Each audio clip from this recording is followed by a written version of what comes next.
में emerging science and technology innovation conclave यानी ESTIC 2025 में प्रधानमंत्री मोदी शामिल हुए हैं।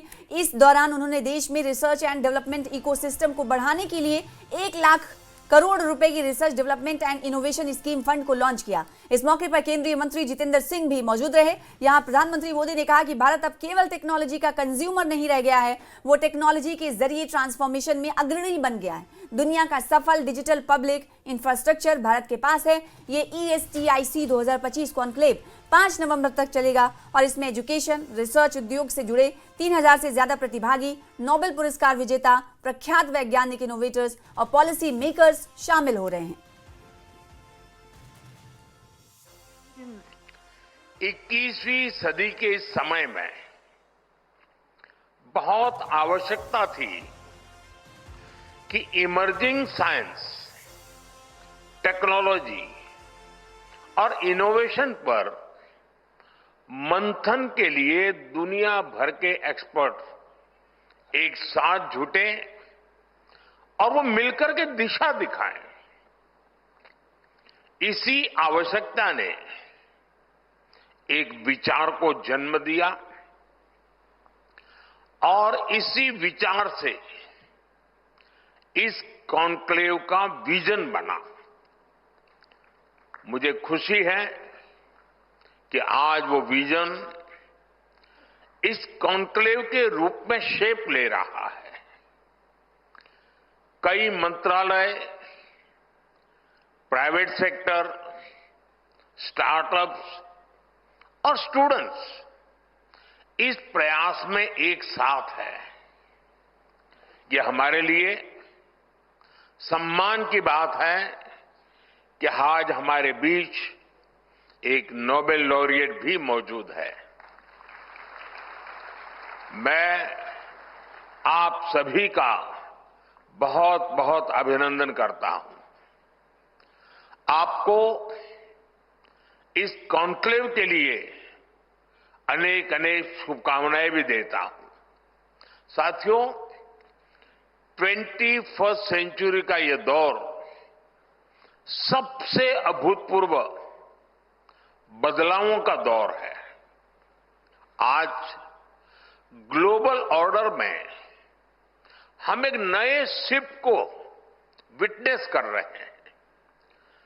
बदलाव की एक गति लीनियर नहीं बल्कि एक्सपोनेंशियल है।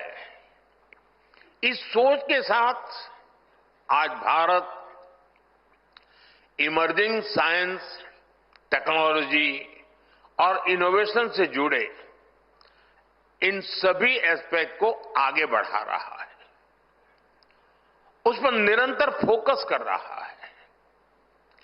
अब जैसे एक उदाहरण है रिसर्च फंडिंग का। आप सब जय जवान जय किसान के विजन से लंबे अरसे से परिचित रहे हैं। रिसर्च और फोकस करते हुए हमने उसमें जय विज्ञान और जय अनुसंधान भी जोड़ा है।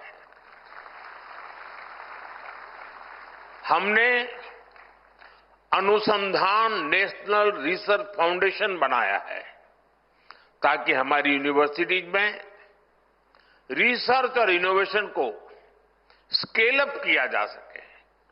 इसके साथ साथ हमने रिसर्च डेवलपमेंट इनोवेशन स्कीम भी शुरू की है और इसके लिए 1 लाख करोड़ रुपए की राशि तय की गई है। Emerging science, technology, innovation conclave ESTIC 2025 Bharat में एक ऐसे समय में आयोजित किया जा रहा है जबकि हिंदुस्तान की तकनीकी सलाहियतों की बिना पर आज दुनिया हमें इज्जत और एहतराम से देखने लगी है। आज दुनिया का हिंदुस्तान के बारे में नजरिया बदला है। हम स्पेस इकोनॉमी में नाम निहाद थे, आज $8 बिलियन पर खड़े और अगले 7-8 सालों में 4-5 गुना बढ़कर के 40-45 बिलियन हो जाएंगे। हमारी बायो इकोनॉमी मात्र $10 बिलियन थी, आज तकरीबन 200 बिलियन और बहुत ही कुछ ही समय में, कुछ ही सालों में 300 बिलियन है। हम ग्लोबल इनोवेशन इंडेक्स में रैंक 80 से रैंक 38 पहुंच गए और बायो मैन्युफैक्चरिंग में इंडो पैसिफिक में तीसरे दर्जे पर आज हिंदुस्तान के बनाए हुए heart valves, devices, medical implants दूसरे देशों में जाते हैं। India is no longer a follower, she today beckons others to follow her. India is no longer a global player, she is emerging as a global protagonist. India is no longer the trailing India of 20th century. She is future-ready Modi's India of 21st century. And therefore, I am confident and I am sure that STIC 2025, with its theme, Imagine, Innovate, Inspire, will herald the last leg of India's journey to destination 2047. फिलहाल जी के साथ इस